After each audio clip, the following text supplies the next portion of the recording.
Hello, Belvira here for another Belvira Quick Take. So let's talk a little bit about Meta and Meta's business case and sort of their sort of overall business strategy.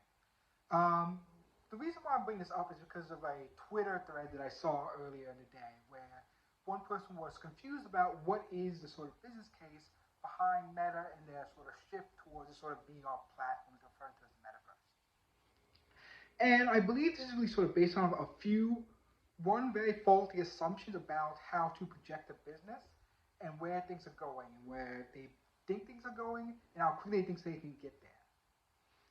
So the main sort of real push is the fact that, and as a business case, what Meta is trying to focus on is trying to do to VR what people have done with cell phones, etc. in the past. And what this really means is turning it into a productivity suite and trying to give a use case for VR that is more business friendly. And when I say business friendly, I really mean something that allow people who are working to be more productive.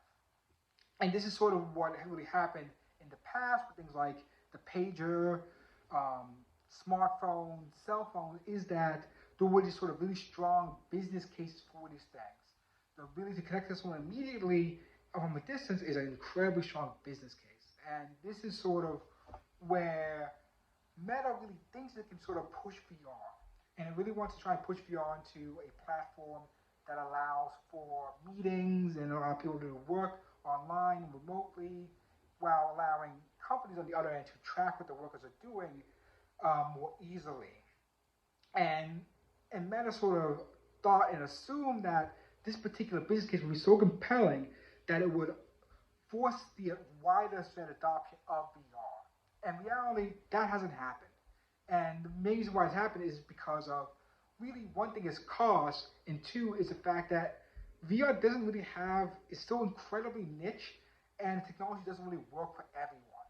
Like for someone who has vision issues like myself, VR is not great. It's not great for some people with bad vision issues. And also the additional cost and expense of a lot of the sort of software setup to make VR working, as well as a lot of additional components and wires and of that nature, are not really compelling for the average user and the average person in general. And that's sort of why it's being held back, and why I don't think that they're pushed to try and make this into something that's a lot more business productivity focus is a really smart idea, and I don't think it's really going to work out for them all that well. Thanks very much. Bye.